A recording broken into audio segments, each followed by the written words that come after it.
Hem promès que la sessió i tractaria temes oberts al debat i el primer ha estat de molta profunditat.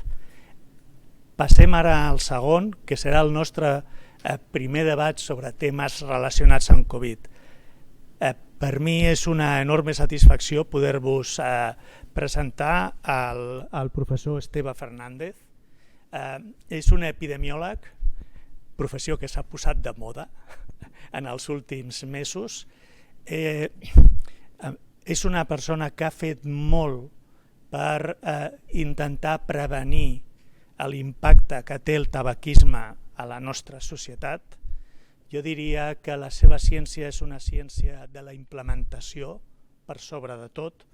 Una vegada s'aprova l'associació entre una conducta que genera un impacte sobre la supervivència, que seria el tabaquisme, està investigant la importància i l'eficàcia de veure com estratègies de prevenció poden ajudar a mitigar l'impacte d'aquesta plaga. Des del primer dia de l'esclat de la pandèmia, el doctor Esteve Fernández deia: compte, hi ha gent que està dient coses estranyes sobre el tabac i el tabac i la Covid poden fer una estranya parella. Avui ell ens diu que no fan una estranya parella, sinó que són amistats perilloses. Amb vosaltres, l'Esteve Fernández.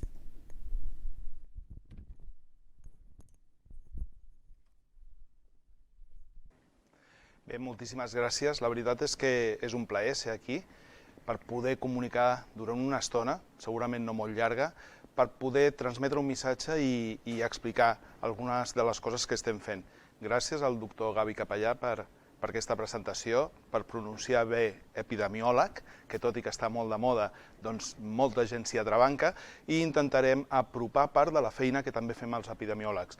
Ens ocupem de les malalties infeccioses, però també de les no infeccioses, de les malalties anomenades cròniques, com el càncer, les malalties cardiovasculars. D'aquí el nostre interès, sobretot pel tabac. I ara ens trobem en un moment també de confluència. Una malaltia infecciosa, una pandèmia, de fet, que té a veure també amb alguns factors de risc ja coneguts per altres malalties cròniques. Per tant, moltes gràcies a tots per ser-hi aquí, moltes gràcies a l'IDIVELL, a l'Ajuntament de l'Hospitalet i als promotors d'aquesta sinergia i d'aquesta quina ciència que tenim ara mateix. Bé, ens ho han avançat, venim a parlar, és el títol de la xerradeta, d'aquesta amistat perillosa. No venim a parlar ni de la pel·lícula, amb la Michelle Pfeiffer, o del llibre de mitjans, crec, m'han dit, no l'he llegit, de mitjans del segle XVIII. És una pel·lícula que va guanyar 3 Oscars fa una vintena d'anys, basada en un clàssic de la literatura. Però ens serveix molt bé per contextualitzar. De què parlarem? Parlarem del tabac, un vell conegut. La veritat és que sabem que és el tabac, encara està massa present entre nosaltres, gairebé un 21% de la població adulta és fumadora, i sabem el mal que fa, tant el tabac fumat directament com el consumit d'altres formes en altres productes que s'estan posant de moda, com les pipes d'aigua, com el tabac no cremat, el tabac calentat, però també el fum del tabac passiu.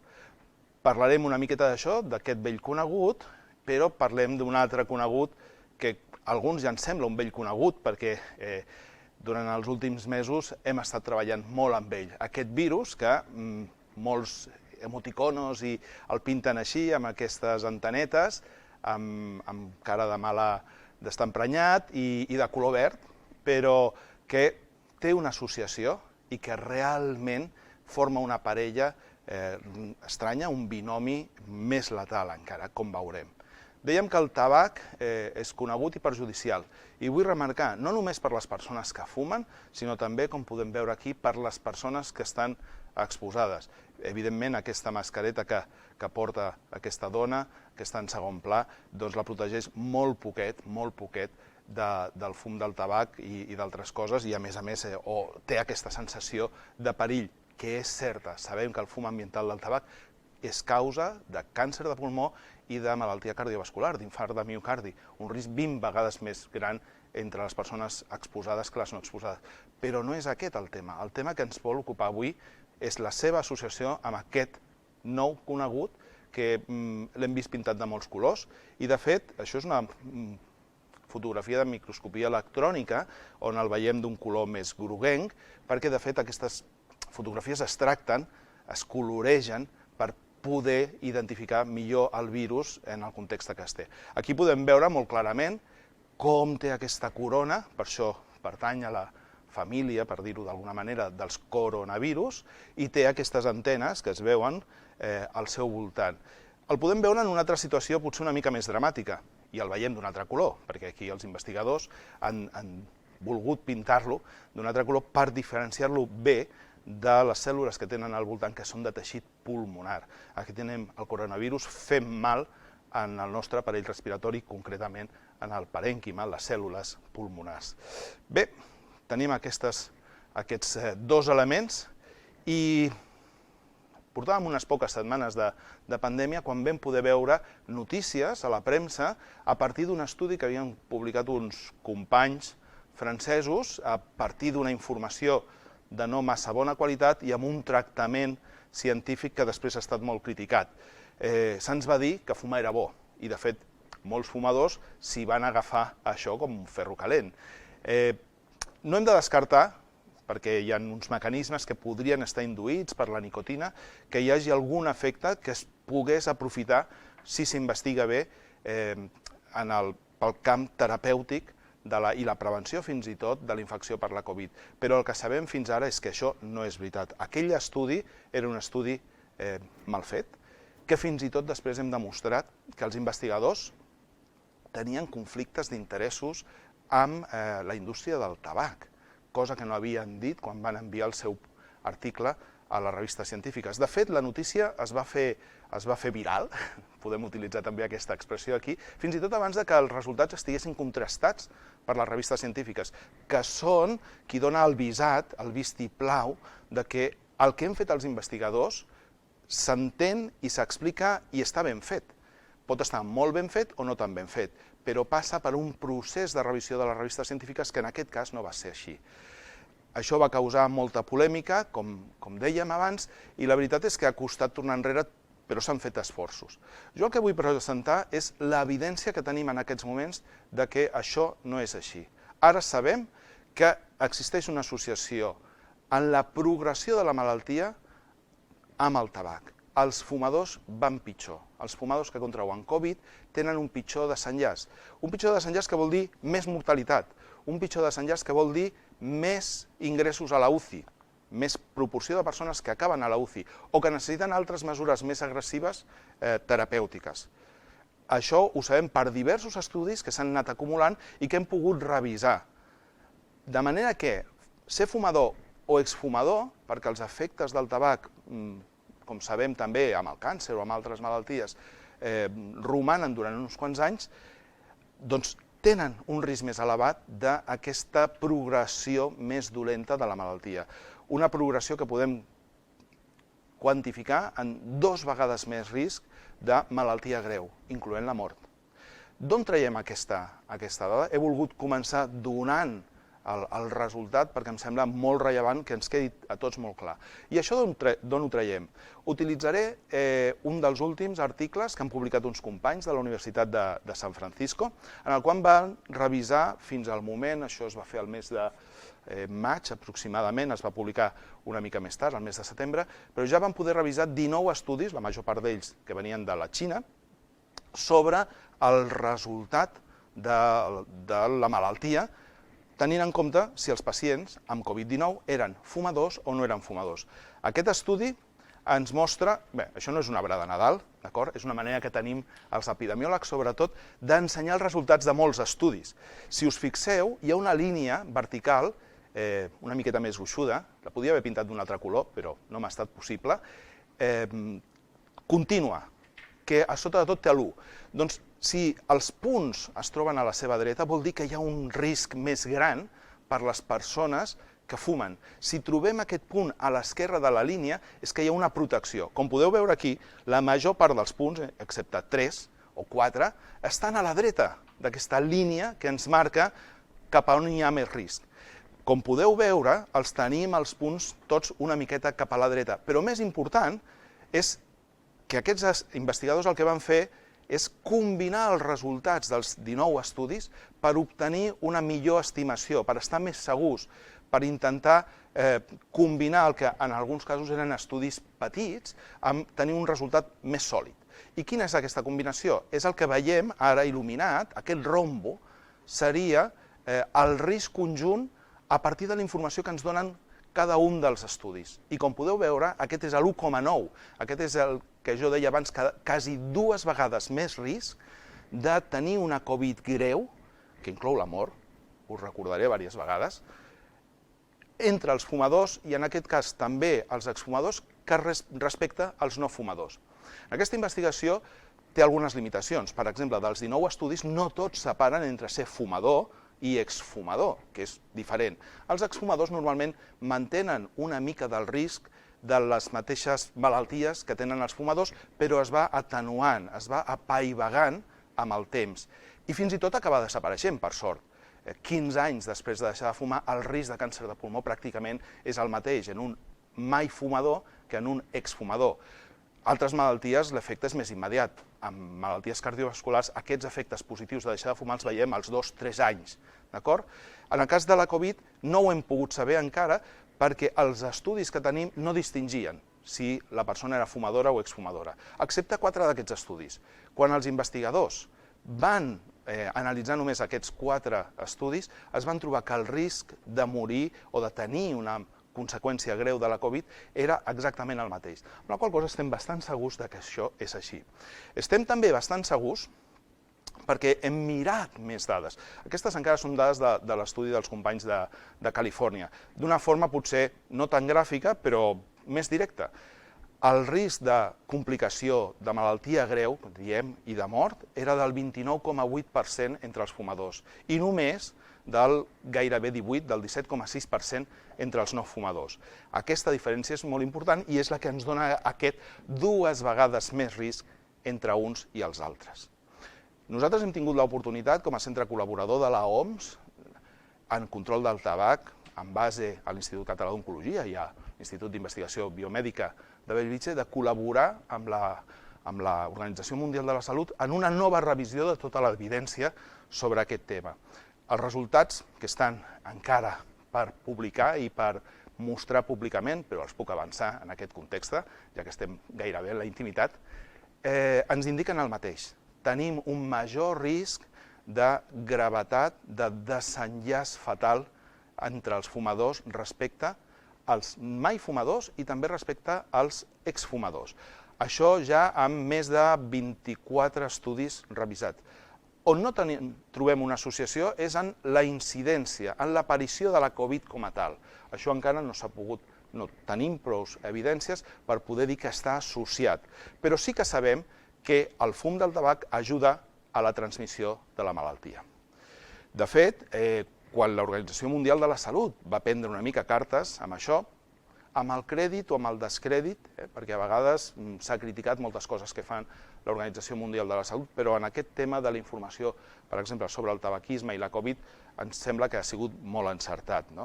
I, entre altres coses, ens explica això que estàvem dient, que no hi ha una protecció, això era molt important desmentir-ho, entre els fumadors enfront de la infecció. I sabem, a més, que per altres malalties, perquè portem masses anys estudiant el tabac, que podia tenir la teoria, les hipòtesis eren totes convergents. Sabem que el tabac produeix inflamació en el teixit pulmonar, en els nostres pulmons. El fum que se'n passen als fumadors i els no fumadors disminueix les proteccions, augmenta la reacció inflamatòria de les cèl·lules i afavoreix la infecció.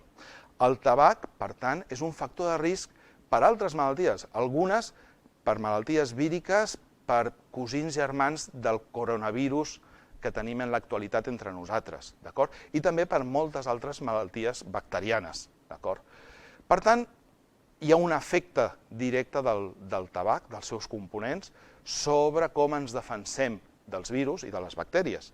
Però és que, a més, el fet de fumar, la gestualitat, portar-se la mà a la boca amb la cigarreta, treure's la mascareta, l'ús social del tabac, tingui una cigarreta, em pots donar foc, tot això són conductes que afavoreixen també, evidentment, la transmissió del virus. I per això va haver-hi un moviment important per tal de limitar el consum de tabac en espais públics, fins i tot a l'aire obert, perquè el virus també sabem que es pot transmetre. Els virus tenen un diàmetre que són més petits que un dels majors components tant del fum del tabac com dels aerosols de les cigarretes electròniques, que són partícules entre 2 i 10 micres, això és molt petitet, de diàmetre. Però és que els virus són una mica més petits i es poden adherir en aquestes micropartícules i viatjar amb elles. I per això, en les últimes setmanes, hem sentit de la importància de la transmissió del virus,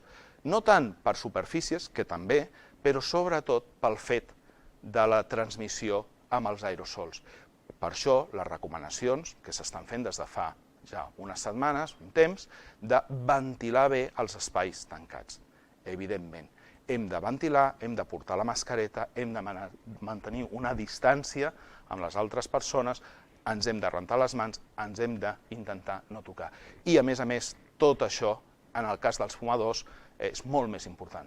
Per tant, intentem evitar el tabac, perquè és un mitjà de transmissió del virus. Evitem el tabac, els fumadors estan amb més risc de malaltia. És important que això s'expliqui, que ho entenguem i que tant els fumadors com els no fumadors intentem fer complir això. I ja de pas puc dir que els fumadors tenen un motiu més per pensar deixar-ho, que és una cosa complicada, però no impossible, i que si cerquen ajuda en el sistema de salut la trobaran. Hi ha infermeres, metges, psicòlegs i altres professionals sanitaris que us ajudaran a deixar de fumar. Realment, això és tot. El missatge és que tabac i Covid, desgraciadament, mantenen una relació perillosa i aquesta relació és encara més perillosa quan intervenim nosaltres. Moltíssimes gràcies per l'atenció i la veritat és que ha estat un plaer estar aquí amb tots vosaltres. Moltes gràcies, Esteve. Tenim preguntes de l'audiència que les intentaré endreçar de manera que ens ajudi a seguir el bon debat. La primera, pels que no el coneixeu, l'Esteve és aquella persona que entra al nostre campus, veu algú en la frontera fumant i l'ataca i li diu que no entri allà dintre, cosa que hauríem de fer tots amb ell. Per tant, ets un gran promotor d'una conducta correcta en el nostre entorn. Però aquí hi ha una pregunta rellevant. Un fumador poc habitual, difícil de definir això, també pots considerar-se una persona de risc augmentat enfront d'una infecció per Covid? La veritat és que sí, per diferents motius. El tabac, fins i tot a dosis baixes, ja causa canvis en les cèl·lules dels pulmons. Un fumador ocasional, diguem-ne un fumador social de divendres o de dissabte, que n'hi ha uns quants, que a més viuen molt contents i molt feliços, perquè diuen jo controlo, això no és tan dolent, les dosis són molt baixes, no tenen raó. Sabem que el tabac produeix canvis en els teixits, les nostres cèl·lules es defensen pitjor, fins i tot amb aquesta exposició. Però és que a més hi ha tot el component que explicava al final de tot, de gestualitat, de proximitat amb les persones, d'enviar virus al món a través del tabac i de rebre'ls perquè té un sistema immunitari una mica compromès en comparació al d'un no fumador que el té com a... El fum del tabac així és, podríem dir que en el cas de que hi hagi la persona que estigui fumant sigui en aquell moment portador asimptomàtic, transmetria, al igual que qualsevol altra exhalació o aerosol al virus, i tu també has comentat que podrien fer unes partícules, podrien les restes de la combustió del tabac s'associarien amb el virus. Això és una idea o tens una prova d'això? Això hi ha proves, de fet, fa gairebé 2 mesos hi ha més de 100 científics especialistes en aerosols, alguns que venen del camp de la fisicoquímica, de la toxicologia, ja van demanar que s'acabés d'estudiar. Hi ha estudis que ja ho estan demostrant, que el virus pot viatjar, per dir-ho d'alguna manera, en conjunció amb les partícules de petit diàmetre que té el fum del tabac o que tenen els aerosols en general.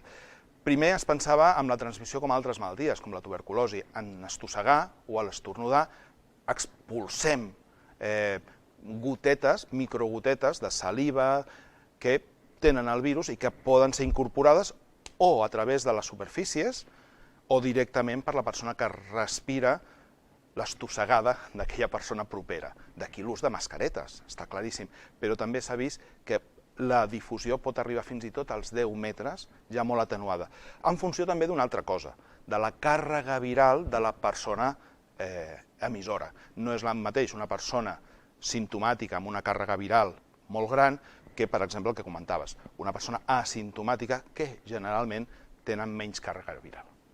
Tu has presentat un estudi d'aquesta paraula així poc tècnica, que és un metaanàlisis, no? Que és la suma de molts estudis. Hi ha alguna evidència o teníem informació prou contrastada com per dir que els fumadors més intensos, per entendre'ns més d'un paquet al dia, van pitjor? El seu risc augmenta o no hi ha prou informació al respecte? Encara no hi ha prou informació. Sobretot també, això es deriva de que els estudis que, ja que has dit la paraula, que jo l'he intentat evitar, metaanalitzem coses que ja estan publicades, van ser estudis, dels 19 estudis, per exemple, de la investigació de Stan Glantz, dels 19 crec que 16 estudis són xinesos i fets al febrer-març, gener-febrer-març, als principis de l'epidèmia. Hi havia moltes presses per fer moltes coses i en molts casos la investigació clínica en aquest context va ser una mica el que diuen els anglesos, quick and dirty. Hem de treure la informació i no s'afinava. I eren estudis que no estaven fets per contrastar aquestes hipòtesis, estaven fets per altres coses. Quants pacients ingressen a la UCI, per què van pitjor, etc. I alguns van recollir informació de tabac d'una forma una mica grollera. Molts ni tenen si eren fumadors actuals o exfumadors i molts no recollen ni la quantitat de tabac fumat, amb la qual cosa, desgraciadament, però s'estan fent coses. Hi ha coses que són estudis de seguiment llargs.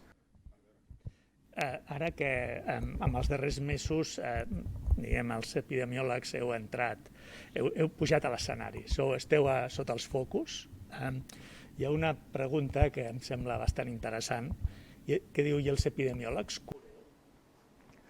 Els epidemiòlegs ajudem a moltes coses. Curar, a veure, jo vaig haver de fer una reanimació cardiopulmonar una vegada pel carrer, passava per allà, soc metge, a més d'epidemiòleg, i evidentment no vaig eludir el problema, amb certa responsabilitat i també joventut. Els epidemiòlegs fem, no diré una cosa més important que curar, perquè si no molts companys em crucificarien ara mateix, però prevenim la malaltia. Prevenir la malaltia és curar abans d'emmalaltir. I això és importantíssim. I ajudem, amb la nostra metodologia, a entendre els mecanismes de les malalties i també a millorar els tractaments i a veure si aquests tractaments són no només eficaços, sinó si en el món real funcionen. I això, com deies tu, la implementació d'aquestes intervencions és importantíssima. I això ho fem persones des de les ciències del comportament, des de l'epidemiologia, i, per exemple, els epidemiòlegs provenen de moltes disciplines. Molts encara són metges, però tenim molts epidemiòlegs que venen des de l'estadística, des de la psicologia, des de les ciències del comportament i d'altres disciplines de ciències de la salut, i aquesta és una de les coses que a molts epidemiòlegs ens entusiasma, que podem prevenir i ser agents de salut pública.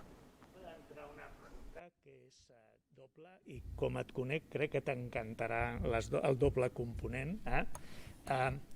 La primera, la importància de la dimensió internacional de l'epidemiologia. Quina és la teva percepció i si realment quin grau d'internacionalització estàs tenint en aquest moment? I una altra pregunta, que per algú que porta aquest programa de prevenció i control del tabac és molt rellevant, creus que les autoritats estan fent tot el que tenen al seu abast per prevenir el tabac? Comença per internacionalització. Començo per internacionalització. Sí, jo crec que sí que, de fet, gairebé tota la ciència és internacional avui en dia, o hauria de ser-ho. Potser uns camps més que altres. Els astrofísics no fan res si no tenen 25 telescopis funcionant en tot el planeta. L'epidemiologia ha arribat a això, jo crec que ben posicionada, ja des de fa dècades, i ara tenim exemples. Els consorcis internacionals de recerca són importants. S'han promocionat molt, per exemple, a nivell europeu. Hi ha hagut fons d'investigació per posar en conjunt estudis entre grups que fan coses semblants en llocs diferents, concepte de diversitat geogràfica, de context, important, però grups que fan més o menys el mateix i, potser més important, posar en conjunt grups d'epidemiologia que estan fent coses diferents sobre un mateix tema, ja sigui localment, grups d'Espanya que ens podem posar a treballar junts perquè som complementaris i fem sinergia, amb grups que fan més o menys el mateix en altres contextos. I això és molt important, perquè en epidemiologia el context és importantíssim. La variabilitat geogràfica, evidentment també la temporal, però poder fer els estudis amb mostres de població que siguin diverses i que vinguin de diferents cultures, àmbits geogràfics, tradicions, és molt important. I això realment es aconsegueix amb internacionalització. 30 segons per les autoritats sanitàries. Fan tot el que han de fer? Podrien fer més. Aquest seria el titular. Però estan en camí. De fet, en aquests moments, tant a Catalunya com a Espanya s'estan considerant millores de la legislació, que és l'instrument que tenen les autoritats sanitàries. Podem fer més en control del tabaquisme si pugem el preu del tabac, si millorem les lleis per protegir més els no fumadors, si donem més diners per la recerca en prevenció del tabac, del càncer. Per tant, són mesures que, en definitiva, estan en mans dels polítics que a través dels resultats de la nostra investigació han de conèixer quines són les coses que ells poden fer canviar.